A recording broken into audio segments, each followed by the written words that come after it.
thank you. I mean, the only relevant part of that long CV is that I work at an NGO called Corruption Watch, and Ronald is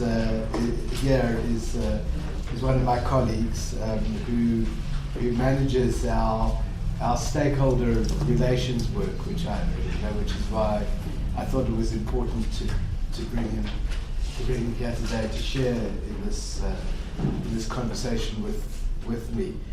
So, what I thought I'd do is just tell you something about Corruption Watch, really, about how we come to be where we are, what it is that we do, why we are where we are, and sort of exchange with you ideas about how all of you might become involved with Corruption Watch, or at least with the issues that we're involved with. And I'll try and, although I'm often very long-winded, I'll try and keep my part of the discussion to as limited a time as possible, so that we can allow as much room for discussion and conversation. I think we have until about 1 o'clock. Sorry, can't you hear? Maybe it's easier to stand up. So Corruption Watch, which is an NGO, a civil society organisation, non-governmental organisation. Can you hear now? Yes. We've been going now for just over 4 years. We have about 24 staff members. We have offices in Braamfontein. We're funded by philanthropies, both South African philanthropic organisations as well as American and European, the kind of organisations that many of you will have heard of, who fund sort of civil rights, human rights work on transparency and accountability. And we were formed, interestingly, in 2012, then largely at the initiative of COSATU. I mean, we've always been an independent organisation. We're governed by an independent board of directors, of whom Archbishop Ndungane is the chair, but it consists of people like Archbishop Ndungane, the sort of greater the good of South African society. And but we were formed as an initiative of COSATU. I mean, shortly afterwards, COSATU imploded with the difficulties that I'm sure all of you know it has gone through. So, regrettably, we've had very little to do with them. They've been, too involved in solving their own problems to be solving the problems of the country. But that was an initiative, and the reason why they took it up, and particularly the then General Secretary, who has had, as you all know, his own problems since then, as well as Zemo Vavi, the reason why Vavi initiated this was because he had been, in his capacity as COSATU General Secretary, he had been very outspoken on the question of corruption and governance. And so in consequence of that, he was starting to get a lot of complaints sent to him by people who had experienced corruption, both complaints from within his own union federation, but also from the general public. And he then couldn't deal with it. Approached a couple of his old comrades, including me, who had been involved with him in the unions in previous years. The idea being that we would look at these complaints and we would solve them. We quickly saw that it was not a good idea to try and solve these individual complaints. The more you solved, or the more you tried to solve them, then the more complaints would be coming in. And so what we needed was an independent organisation like Corruption Watch to deal with corruption in a much bigger sense than the individual complaints we were getting. And so we went about the difficult process of setting up this organisation in 2011, and it was launched in 2012. And the objective of Corruption Watch is to encourage and enable the public to participate in combating corruption. That's what we do. It's everything that we do, and we do it through a variety of platforms and ways, but that is what we do. And the principal way in which we encourage the public to involve themselves in fighting corruption is to report to us their experiences and knowledge of corruption. And we have a number of reporting platforms for people to do that. We have a call center, we have an online form, we have email, we have walk-ins, we have people who come to us through their own NGOs and advice organizations. We used to run an SMS, but we're not doing that anymore, but I think we're going to be running a WhatsApp group. And basically we provide a whole host of platforms by which people can report experiences of corruption to us. And they have done so in their thousands. And we've had over the period of 4 years, and now over 11,000 reports have come into us. And reports come into us at the rate of about 100 reports a week. And these reports vary greatly in both from where they come, from principally actually from all over the country, and anybody, as some in government have attempted to suggest, anybody who thinks that corruption is something that only worries people behind their big walls in the leafy suburbs should see where our reports come from if they want to quickly disprove that notion, because they really come from all over the country, and mostly from the more marginalized, more disadvantaged communities of the country. And the reports also vary greatly in the quality of the information we get. So we may get an SMS saying, "Help, the mayor is corrupt," or you may get somebody walking in or sending us an email with a very thick dossier of documents about alleged tender corruption in one of the provinces. That really is the sort of stuff that you can get your teeth into investigating.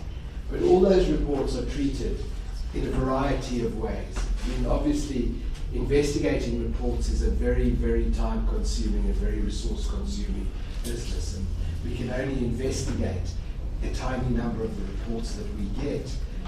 But we do investigate some. We have small investigative capacity. We investigate some, and we use the reports that we investigate to demonstrate to people that reports can be investigated, that individuals can be held to account for corruption, and that people can be punished. But all of the reports are entered into a very sophisticated electronic database that Ronald's team manages. And these reports are analyzed in real time. And so out of that we come to understand patterns of corruption, we come to understand hotspots of corruption, we come to understand corruption better. And the results of those analyses and the results of our investigations, and this is a crucial thing to understand about us, all of them are communicated back to the public. We are involved in a constant conversation, a constant communication with the public. We do a lot of court work, for example, a lot of litigation work, strategic litigation work. So you may have seen in the recent constitutional court case that decided the powers of the public protector, that actually the EFF and the DA brought. We appeared not for the EFF or for the DA, but as a friend of the court to put forward our view to the court that we believed, contrary to the government's view, that the powers of the public protector were binding. And in fact, as we had won in the Supreme Court of Appeal, so are we going to win in the Constitutional Court. So we do a lot of litigation, we do a lot of policy proposal work, so we make submissions to Parliament, we make submissions to government, we debate these things in the public. But the crucial thing to understand is that firstly we try to remain very driven by the reports that we get. Because I mean, not only do those reports provide a source of intelligence for us, a way of understanding what is happening in the country, but they're also very importantly for us a source of legitimacy. When we go to a government department and we say to them, we have 300 reports about corruption in your school's district, we don't have to have investigated all of them, we don't have to have proved all of them, to enable us to tell this government department that you have a problem here and you need to solve this problem. And the basis of us being able to tell them is not something that we dreamt about in our office or not something that we read about in the newspaper.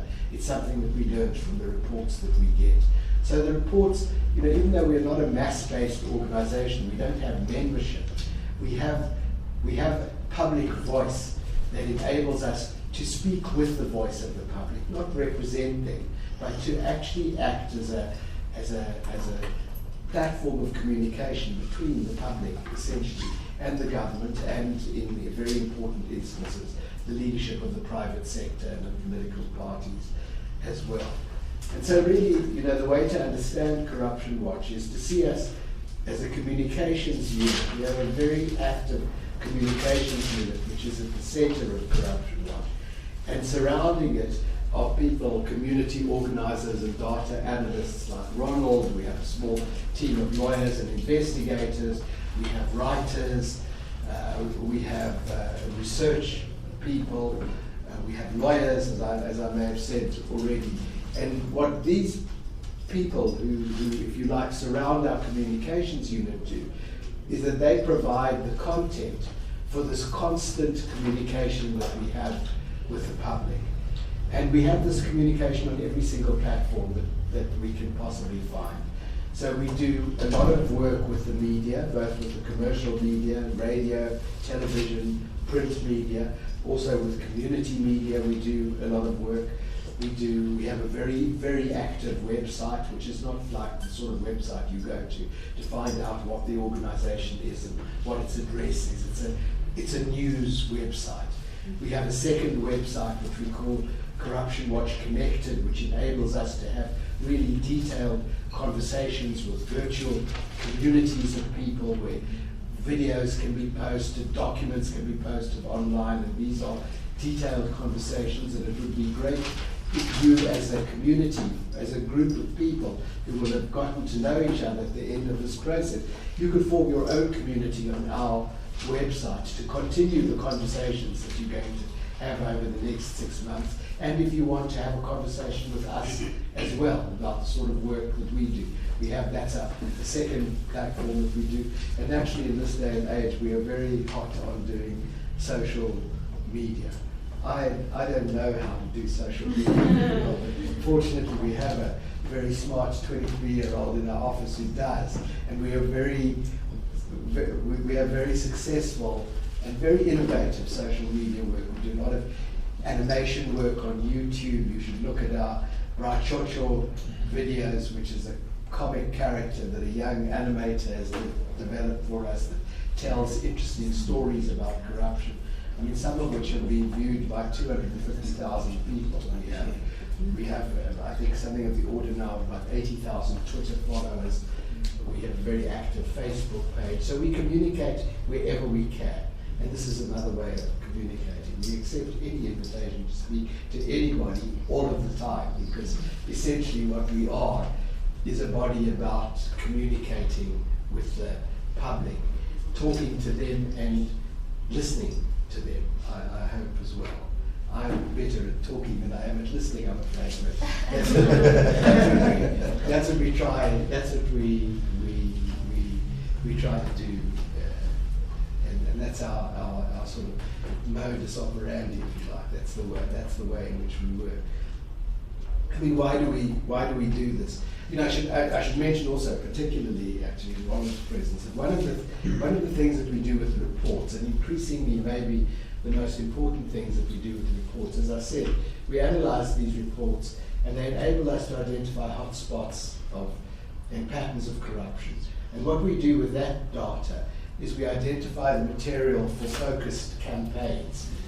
And so, one of the first things that we discovered, and we weren't necessarily expecting to discover this, is that we were getting a very large volume of reports about corruption in schools. And I don't mean in the education department, I mean with the school's budget.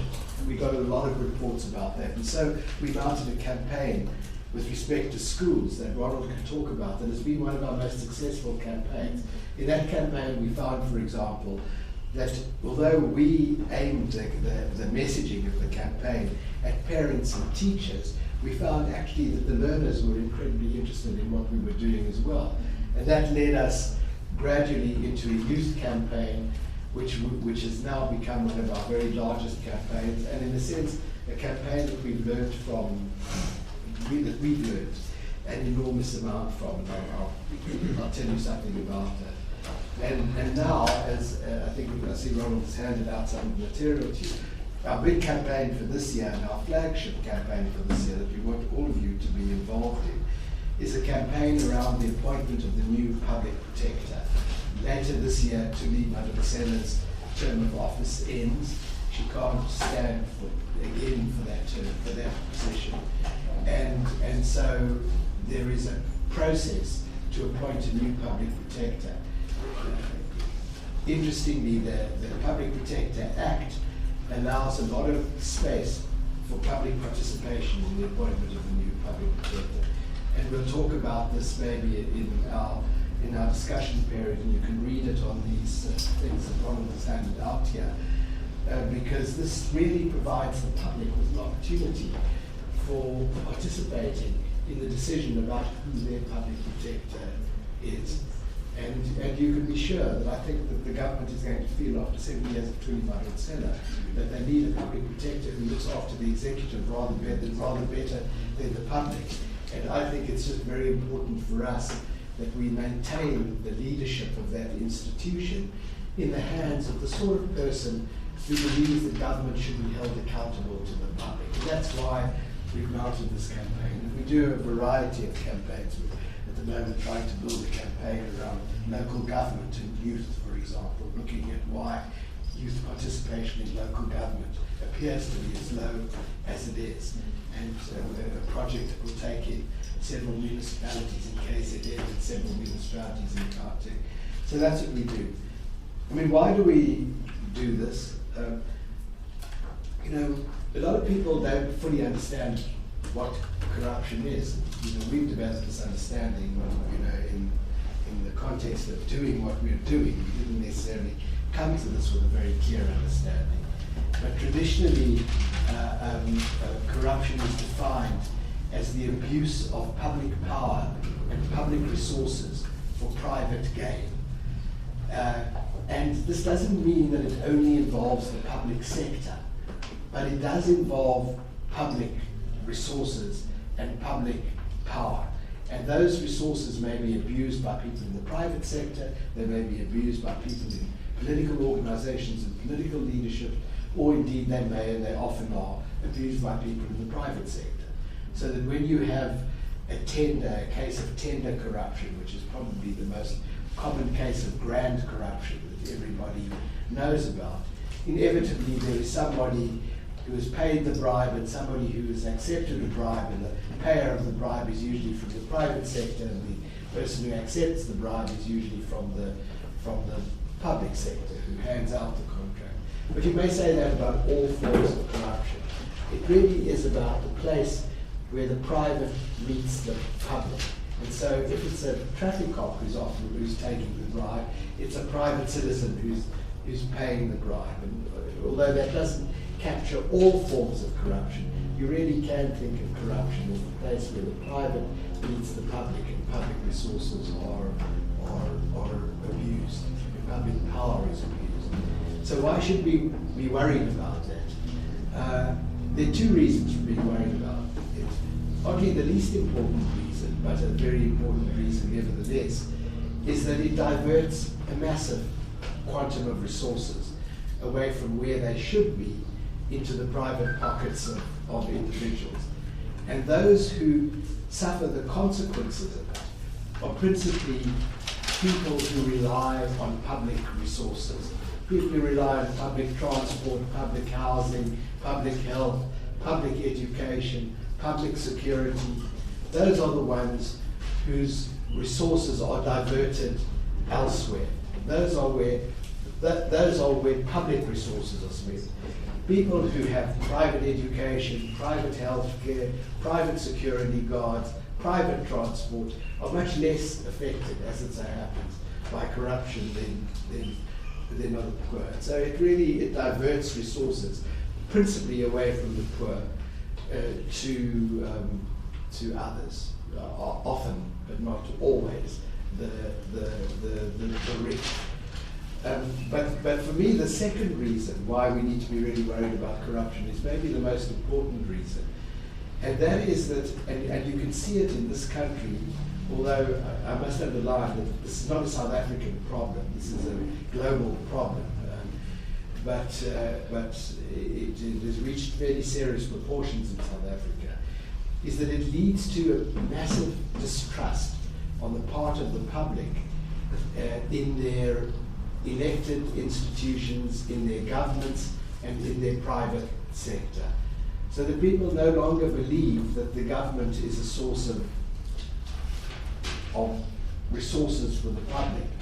They no longer believe that the government is a source of public good and a defender of public interest.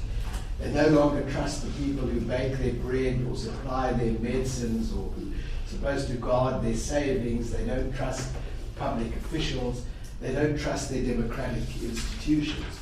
And the level of distrust in Parliament, for example, is enormous.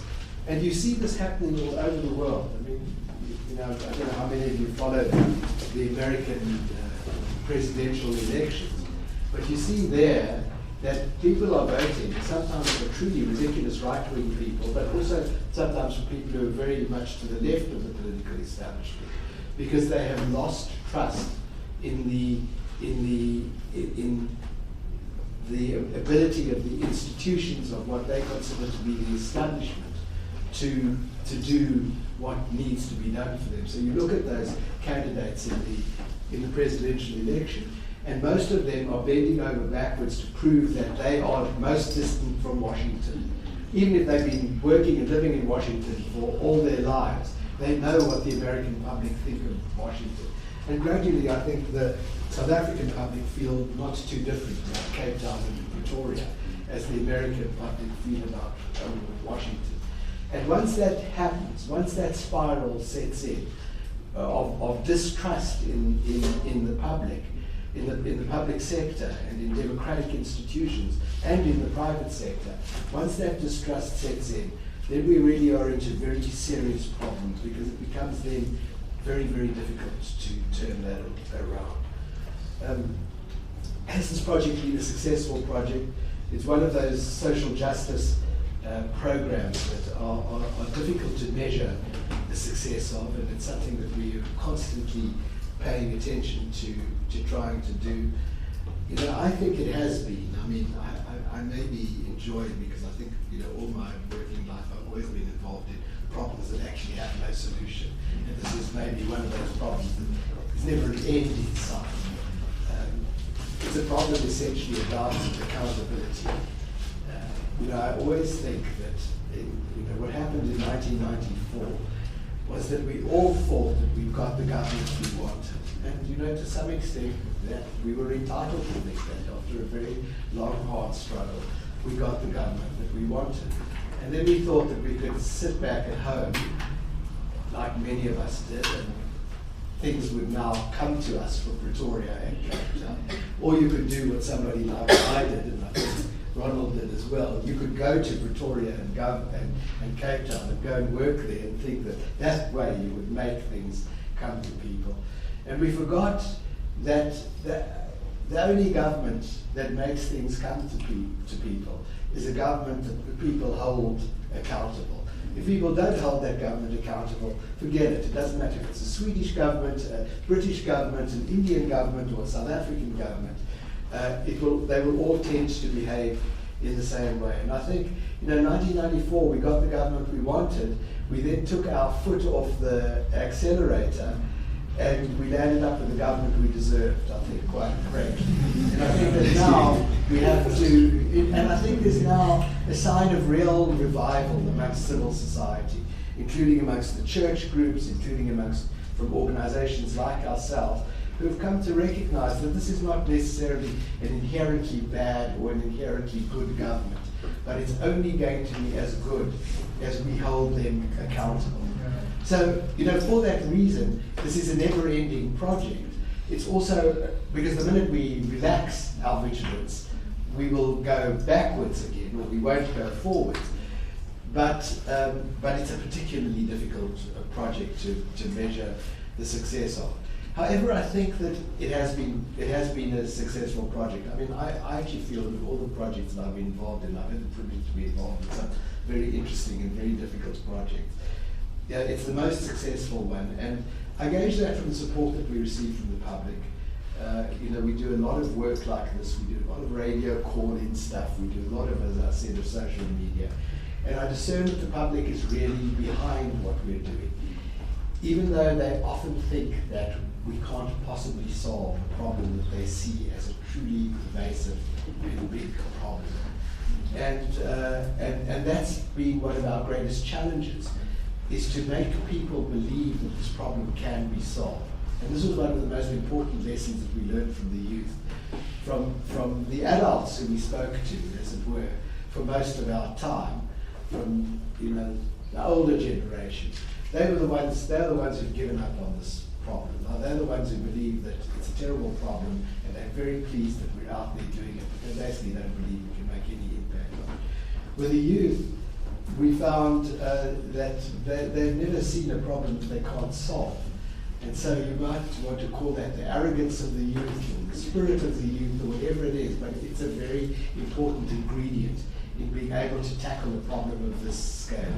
And that's what has led us to do more and more youth-oriented work, is that we really see in the youth a big and incredibly important segment of the population who really think this problem can be solved, and very importantly, who also want to own the problem, who are not only about pointing fingers at someone else as the source of the problem, but who are also interested in examining their own conduct, and the conduct of their own communities, and their own parents, and their own families. So, we get a lot of reports. We've had, in the last 4 years, I really discern that the level of concern, not only amongst the public, but amongst leading members of government, leading members of the private sector, leading members of the political parties about corruption has really escalated.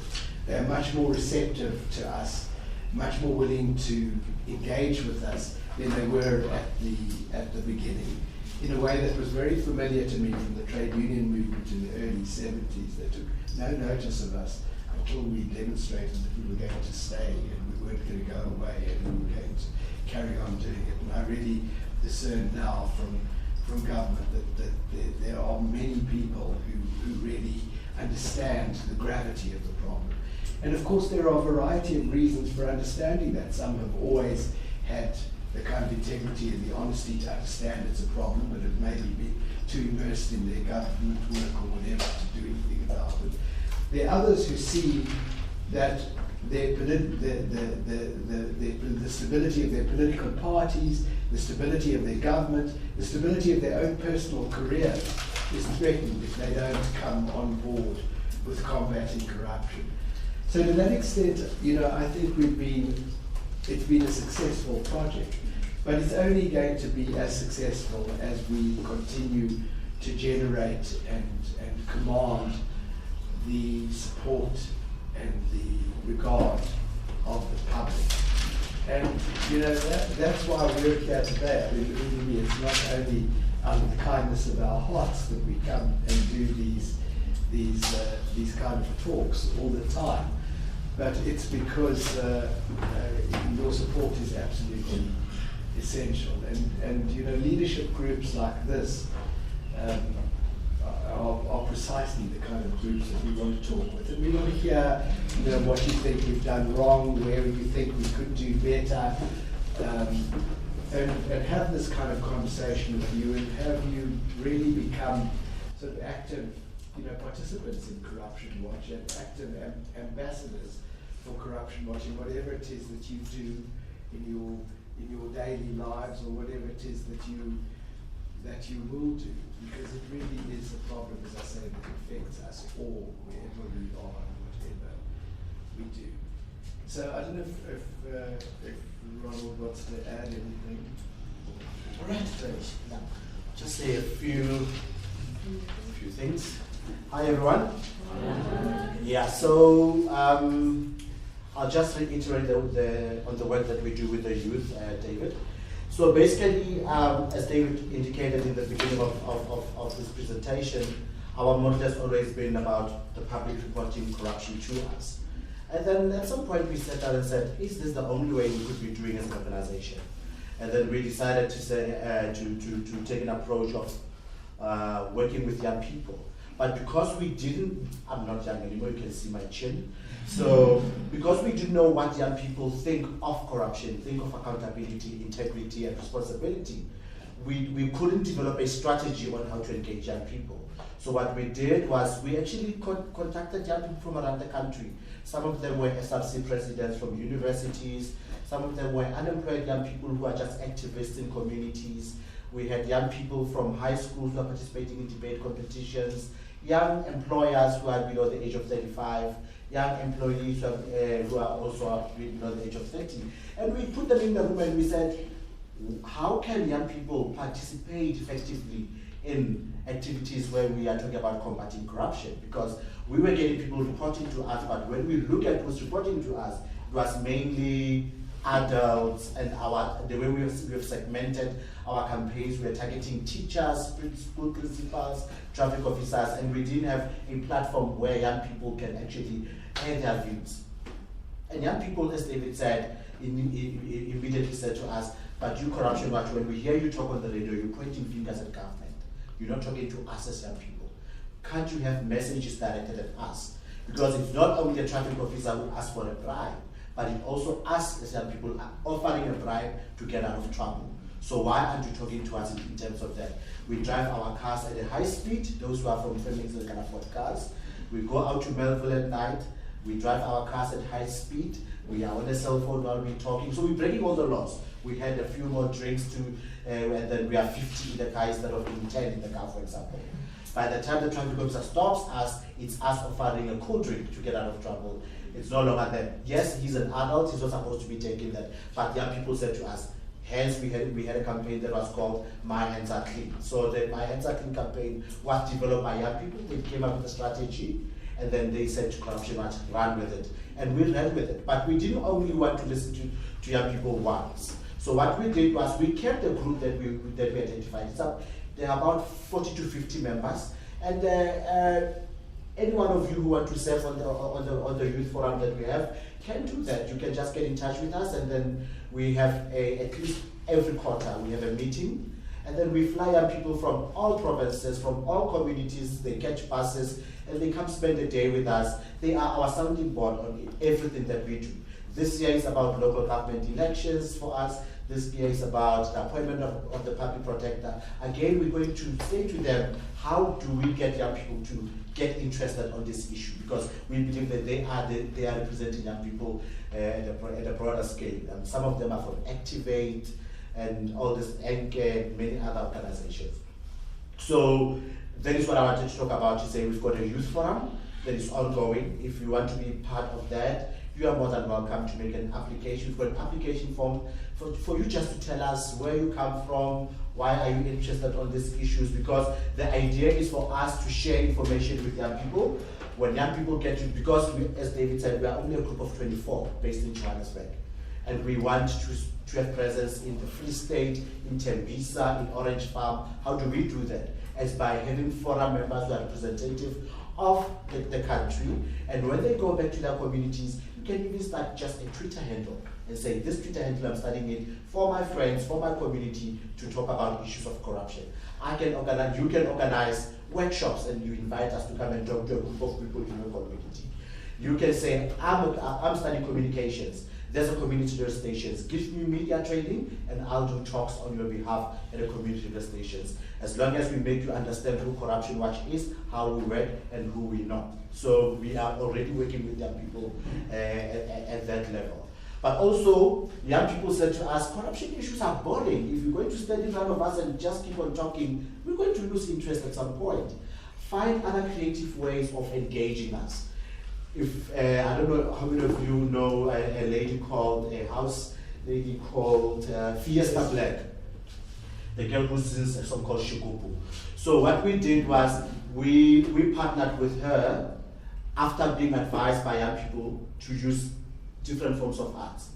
And then we partnered with her. There's a song called, you can Google it, it's called Aibasile. So it talks about responsibility, accountability, and yeah. And then we also work with Funza. I don't know how many of you know Funza. So, for example, we take issues that young people are reporting to us. So we also want young people to report to us. There's serious issues with NFSAS, where people who are making applications from poor families do not, the applications don't go through, but because I'm connected to SRC members, I go make an affidavit, and then the official in the NFSAS office in your campus now gives you that sponsorship to find that you've got other 3 bursaries, but I'm sitting here without anything and I can't study. So we've got young people reporting about NFSAS to us, we've got young people reporting about applications of documents, IDs, because remember at 16, young people start going to Home Affairs. Most of you are finishing their degrees. You're going to need a driver's license. When you go there, you know that you have to take a 4,000 rand for a ride, whether you know how to drive or not. So that's the kind of conversation we have here with young people. So there's a long list of issues that we deal with that affect young people directly. So we work with Funza to write fictional stories on them.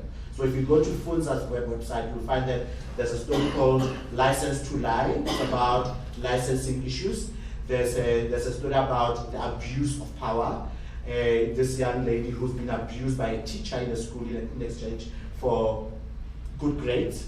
A teacher asks you to sleep with him. If you sleep with him, then you're going to pass your assignment. And the very same girl goes to university. He's confronted by the same situation where a professor is doing the same thing to her. But all these are educational. But we're taking real life stories that we see happening, that people are reporting to us, and we put them as a fictional story. And then the latest one that we did, it's about NFSAS. This young lady is going to apply, and then she's been told that her name is not on the list. So go look for those stories. This year we are going the route of having drama series on YFM and other youth and campus radios to talk about leadership, because that's very important. We see leadership as an issue that affects us all in terms of when you're a prefect in a school, what does it mean? Because that is how we build leaders in this country. And then in addition to that, I'm talking to the Department of Basic Education to form kids clubs, because we're losing the Girl Guides, the Boy Scouts.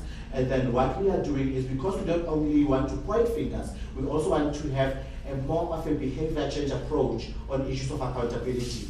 We are now speaking to the department to say to them, how about we engage with learners? Learners have got tablets in high schools now.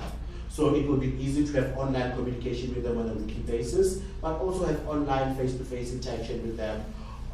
We use inter-school debate competitions and public speaking sessions with them, debating about issues. For example, a difficult topic that we gave the first group in Bloemfontein, asking them what do they think should happen to people who are found guilty of corruption.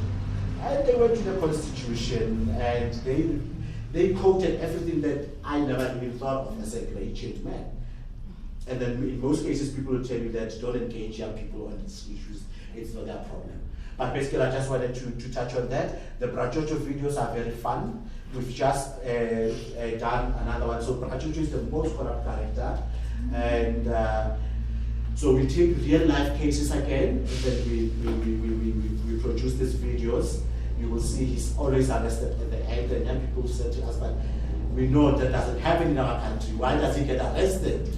But that is how we tell the story. So when you watch it, just watch it with that thing that we know that punitive measures are one of the problems that we have in this country. So we've got one that will be releasing on local government elections.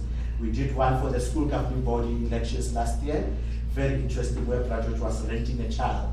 so that he can become a parent. You know, for one to stand for, Which has it. yeah. And then now Brajojo is plotting on how he's going to win an award so that he can start looting from government.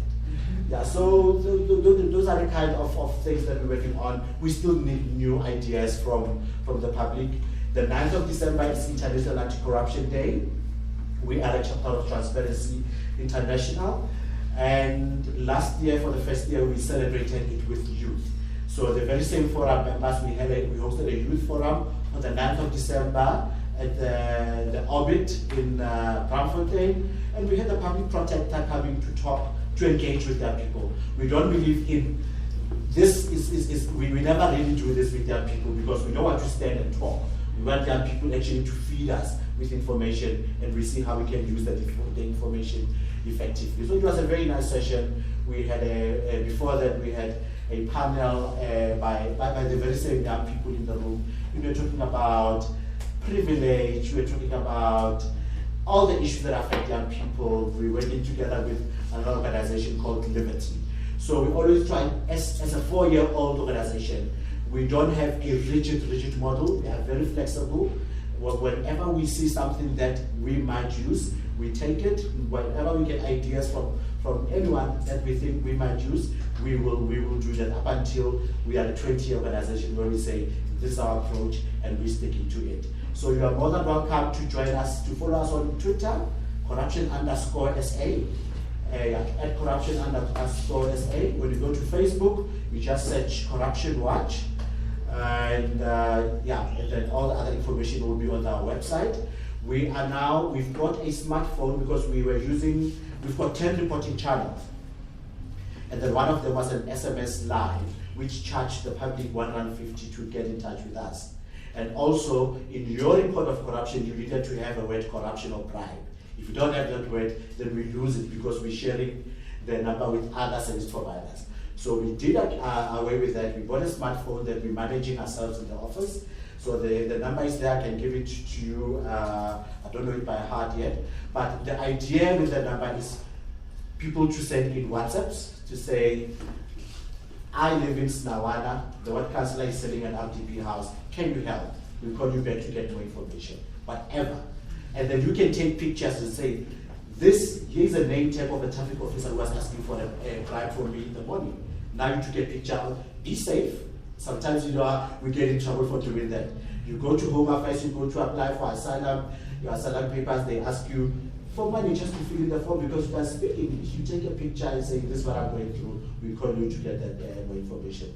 And the idea is to also have groups in this WhatsApp groups where we'll have a youth group, a group of senior citizens, and we'll just keep on talking to people about corruption in the country and what happens.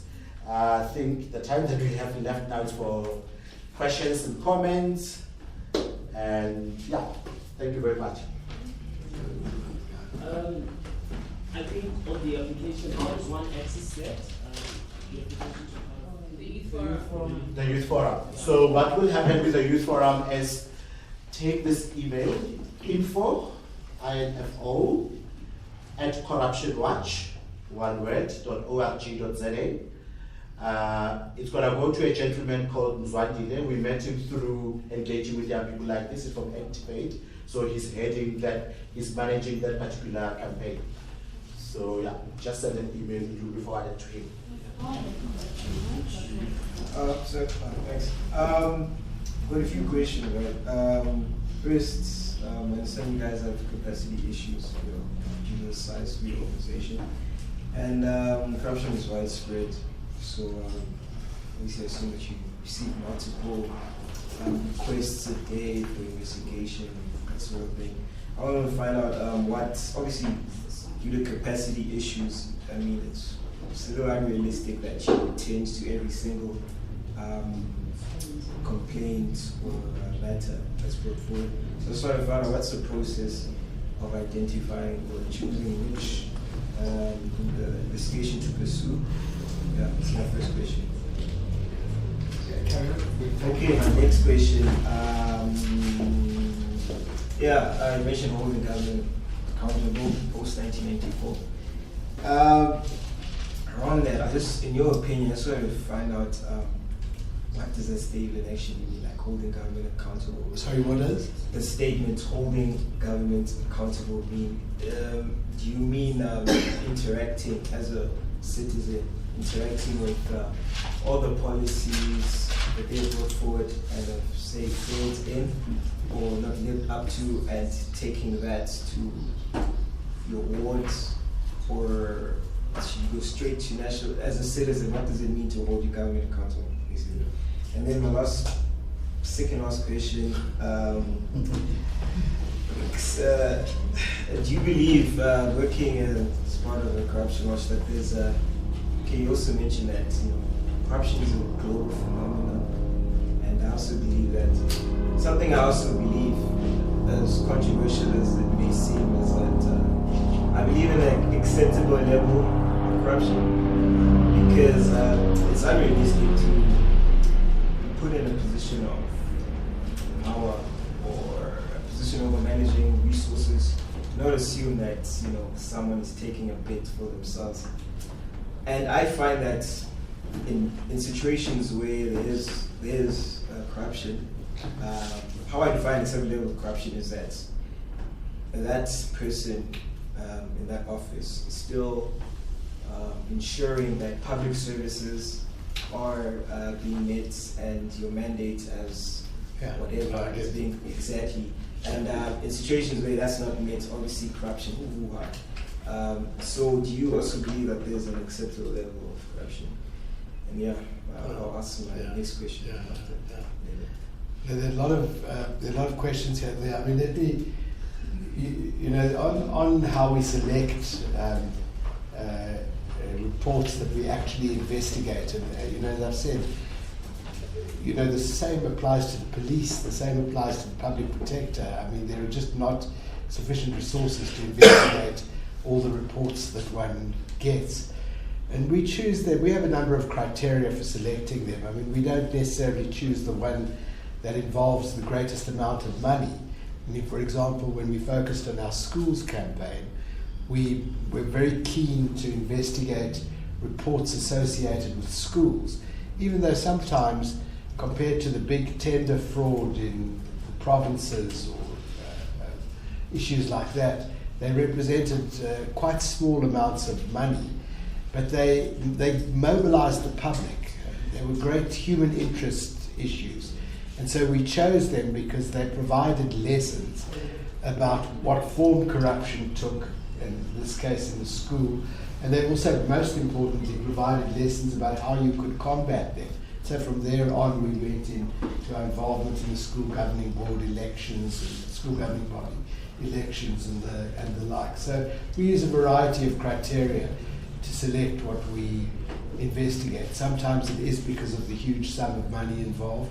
Sometimes it is because of the identity of the person who is alleged to be behind the whole corrupt scheme. We have been very much involved in the whole Nkandla scandal, principally because of who it's involved. People have drawn lessons from that scandal that says, well, if the president can get away with this, we can all get away with it. If it's okay for him, it's okay for us. So it was very important to get involved in that whole fiasco, if only to demonstrate that nobody is above the law. And I think that what happened last week in the Constitutional Court was really a vindication of that position. I mean, do I believe in an acceptable level of contact? Let me just add on the selection first. Just to give you a flavor of what happens when you get in touch with us. As I said, we've got 10 reporting channels, from SMS to email to telephone, people writing, people walking in, so they 10. So you report it according to its corruption. So the team that reports to me consists of 3 people. So because we use Sage CRM system, whatever report that we get, we capture it into the system. And then after we capture it into the system, as a unit, the 4 of us now, me and my team, we sit and discuss each and every report that we got in the week. So if this week we had 100 reports, we go through what we call a classification process. So we're classifying it if whether it's corruption or not. And as we're doing that, we're importing it into the CRM system. So what happens is that other people, because they've been complaining about their pension money that is not coming through, they send us letters or call us. So that is not corruption. So we classify, so from the 100 in the week, we'll be left with about 75 that is corruption according to our definition of corruption. Now, and I think your question comes in there to say, now, how do you select which ones to investigate? So from the 75, because we've identified campaigns that we're working on, we've got one campaign, Project Lukisa, focusing on application of asylum papers, especially in Gauteng. It's a pilot. If it's successful, we're going to expand it to the whole country. We've got a schools campaign. So you find that because we are always on the media talking about schools, Project Lukisa, and what other things that we do, most people are reporting about school. You find that from the 75, 40 of them are about schools. And now it becomes easier for us to see because we say we are going to investigate, but also what we're going to do is we're going to do advocacy work with the Department of Basic Education. So what we do is strategically, we will say, okay, 40 reports are on schools. Let's take, because what happens in-house, now from the stakeholder unit, what happens is that we must sell the reports to the lawyers. And policy here has been with us last year for the June holidays. He was here again this year with our legal team. So what happens is we now go present these 40 reports, the 75 reports, to the entire Corruption Watch team. And what happens there, we engage them and say to them, because we have cleaned the report in my unit. We know which province this person is coming from, we know which municipality, we know how much was misspent, we have scratched a little bit. Now the investigators must take it further. But depending on the manpower, because we had 3, now we are left with 1 and a manager and a lawyer. So it becomes difficult. So when it gets to them, what happens is we are presenting this to them to say, look, 40 of these people are reporting corruption in public schools. Already we've conducted a lot of investigation in that. So we make a decision there as a team to say, okay, let us take this one because we have done investigations in school, but we've never done one on National Nutrition Program. This report is saying that the principal is taking the food home and children are having peanut butter and bread every day. And the policy says a child must have protein, starch, carbohydrate, and a fruit every day because there's a budget for that. So because we are to educate the public on that, we will identify that we investigate. The rest, what we do is we write an advocacy report to the Department of Basic Education, which will say, in Limpopo, here are the issues that people are reporting. And I will send those reports to each and every premier and each and every MEC of education in the provinces. Most of them will acknowledge and say, come have a conversation with us. Because what we're doing, we identify hotspots, we're identifying trends of how corruption happens in our province in schools, and then we come up with recommendations. So that is basically how it happens. Some of the issues, like the NFSA story, it will not be investigated, but our communications team will say, how about we write a human interest story from this? We've got 5 learners who are complaining about this thing. If we wait for it to be investigated, it might take 6 months. But if we call the 6 young people who reported this and say to them, we can change your names, but can we write your stories, and then we'll sell the stories to the Star, Daily Sun, so that other people can know what to do when they find themselves in the same situation. So that is how we do our work at this particular point, and then we are finding a way of working with what we have on the table, because resources don't allow us to investigate all 11,000 reports. But we can investigate a fraction. But the trick is, how do you now take this information and now engage with the government or the private sector on behalf of these people who have reported to us? So there's a question at the back there. So I'll come back to the other question. There's a question there, and yeah. Hello. Yes.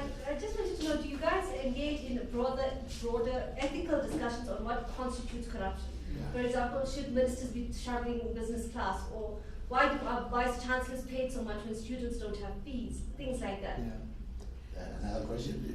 Let's take a couple of time. I'm sure you get like so many complaints, maybe 200 a week or so, and then maybe you find out that maybe half of minority in corruption. But if I lay a complaint, like if I come and complain to you, which means in my state of mind I believe that That's corruption. you know? Yeah. And then given that you do not have the capacity to interact with everyone, like do you at least like put an effort to try and let me know that actually what I complain about is not corruption and this is the right channel for me to lay my complaint at? There's another question. So once, in the 40 reports that are, say, the advocacy kind of reports that you're then writing to and start highlighting hotspots and trends, what is the pathway from there? Is it basically persuasion? We're letting you know of the problems, take them up as you will. And then in the case of, so just what is that pathway? And then in the case of the cases that are investigated and the issue of corruption is highlighted, what is the follow-up process from there? How is corruption handled? Is it a communication and an awareness campaign, or are there channels to enact change? Yeah. So there were a couple of others. There's one from there. Yeah. Louis just mentioned that with the reports, right? That you have the difficulty of you can't actually like target every single report that you get. But in terms of that, which just want to know like which other limitations have you experienced in terms of the kind of reports, or for instance, I'd assume that let's say for someone who is in a rural peasant area or in Bopo, in terms of accessing you guys, what do you think are the limitations there? Okay. Can I please answer? Yeah. This, Yeah.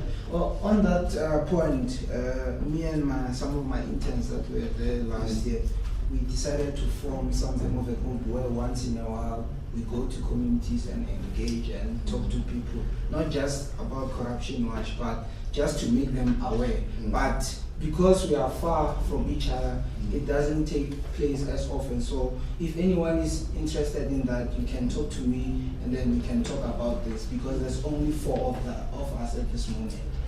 I mean, you know, I think many of you will go and maybe even be employed in social justice organizations, or at least will participate in them. And the greatest challenge facing the social justice organizations is how to make a large impact with small resources and focused interventions. And, you know, that's us. I mean, you know, it's like throwing a pebble into water and you see the ripples spreading out. The challenge every one of these organizations faces always is how to make those ripples as large and happen as frequently as possible. There's no other challenge. No matter if you're our size, which is thought to be a relatively big NGO, or you're 2 or 3 people in an advice office, the challenge is how to make big impacts from small interventions. And the way that we have chosen to do it principally is through public communication, through amplifying and making louder the voices that we have. And I'm really finding it a very satisfying way of doing it. You know, you have to tailor your interventions to the kind of place in which you live. You know, in the 70s and the 80s, you know, our interventions were, you know, ranged from armed struggle to wildcat strikes to consumer boycotts that were organized at night. Now we live in a democracy, and you know, you can easily point out the many ways in which the democracy is imperfect, as you can frankly about most democracies, even the very advanced democracies. But you have to think about what do those democracies allow one to do, and what is the mode of change, of reform in a democracy. And it's about voice. It's about speaking out. It's about exercising your democratic rights. It's about, if you don't get listened to, it's about speaking louder. And if you still don't get listened to, then it's about taking to the streets. It's about having courts that are relatively independent. And thankfully, we still do have courts that are relatively independent. So it's about using those elements of the democracy. It's about knowing, and not many people do know, that if you're a parent at a school, you have the right to know, to participate in the development of the budget for the school, and you have the right to receive those reports, the audited reports. And if you're a driver on the road, a traffic cop doesn't have the right to demand a spot fine from you. You have rights, and our whole thing is about trying to, I suppose, educate the public as to what their rights are and how they can exercise them. And that in the end is the way we'll make the big impact from small interventions. So we can't investigate every complaint. We can't investigate every complaint in schools. But if parents in schools knew what their rights were, they could do it. They could do it themselves. So we're a social justice organization in an imperfectly functioning democracy, but it's one in which voice is very important, and our whole principle is to provide platforms for that voice and to enable people to know what it is that they can do with their voice. So, and that's what accountability is.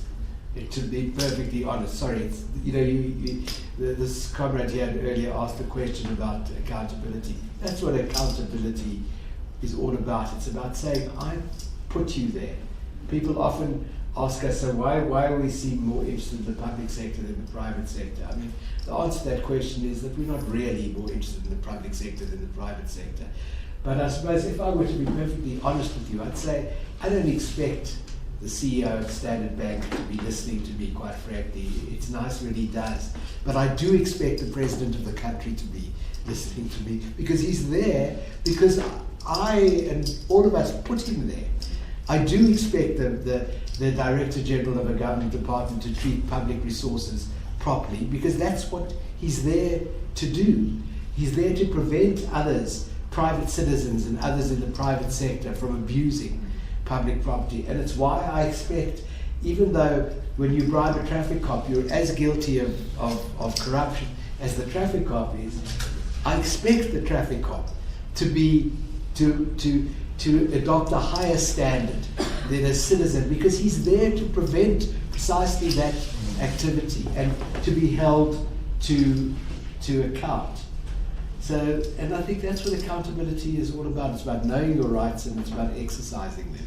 So the reason I wanted to go last is because it's also a question that I kind of want to bring to everyone, a solution-based question actually, that I think might help your resources situation, lack of resources situation. But have you ever thought about making corruption into a module that could be especially applied not only to high schools, but even to university students? And yeah, I mean, it's an interesting question, and the answer is that yes, we have, and it will take a while to get there. I mean, we're starting, for example, to do that with businesses at the moment, where we're working with business associations to teach people who are bidding for public tenders to identify where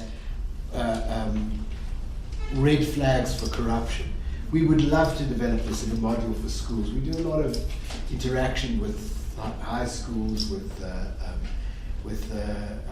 universities, but in truth the way to spread that would be to develop a curriculum that deals with... But I feel like a curriculum can be developed by simply getting, even a group of young people together. Everyone has to research a certain way in which corruption is dealt with in different countries of the world, and then we merge and we come up with ways of writing solutions for youth. Well, why don't you set that up? And set it up with us. I spoke to you about Corruption Watch Connected, which is our interactive website. If the people who are organizers of this group here, of this program here, wanted to create a community, a virtual community, out of your group on that website, you can do that. There's no charge for doing it. There's no cost for doing it. there's some rules like no hate speech, like don't get us sued by somebody because the website belongs to us. But otherwise, there are absolutely no rules. If you want it to be a private group, it can be a group that you can only access with a password. If you want it to be a public group, it can be a public group. But form a group there and make that one of your projects. And the people in Corruption Watch who can make that happen will engage with that group, and that would be a really interesting thing to do. But that's our model. I mean, it's in your hands. I mean, Ron often laughs at me, but people on radio stations always say to me, so where, you 24 people, you're fighting this huge problem, where are your teeth? And the truth of the matter is, and what we all say to them is that our teeth are in your mouth, You use a great idea like that. We have a platform on which we can make that a reality. But I really hope that you do join Corruption Watch Connected, and you maybe will want to join one of the other various groups on Corruption Watch Connected, in which people are talking about other things. Okay, last question. I'm afraid we have to go to Pretoria for us. I just wondered, in terms of the campaign that you've done the whole period, have you run a campaign on the issue of ARVs? The cases where patients are going to clinics or hospitals to collect the ARVs, and then they find out the hospital or the clinic has run out, whereas the department has sent as ARVs, and the nurses in the clinics are actually selling them for. I mean, the short answer is no. We've gotten several reports of that, and in fact, I mean, again, it's a resource question. I mean, a campaign on corruption in the healthcare system would be a major and massive campaign. And we've had complaints about that from people having to pay for their place in the queue at the pharmacy to get their ARVs, to matrons who are selling ARVs in the communities that they've stolen from the hospitals, to doctors who are running private practices in public hospitals, to pharmaceutical companies who are bribing procurement officers. The healthcare system is riddled with corruption. But, again, it's partly a question of resources, partly, I suppose, a question that there are some NGOs who are particularly focused on the healthcare system, and so somebody is doing something about it. But it's a hugely important problem. Listen, I'm afraid that we must go, but we really enjoyed talking to you, and I really want you to stay involved, and I want you to watch out for the Public Protector campaign particularly. I mean, we have here a really important opportunity, and I don't believe it's just for making a noise. I think, if you think about many of our corruption problems, they've started with the appointment of incredibly bad leaders, and they've often started with the removal of good leaders. And we have a real opportunity for I think, influencing something. I mean, we're going to get we're going to give the whole population the email addresses of every parliamentarian, and we want them to be flooded with emails about who you think what kind of public protector you're looking for. We really want to make this like a public campaign. And it's so important that people like you who are drawn to programs like this participate in it and get your families and your communities and to do the same. Because I think we have a real chance here to do something very, very important for us, actually, for all of us. Yeah, Thank you. I just want to personally thank as a collective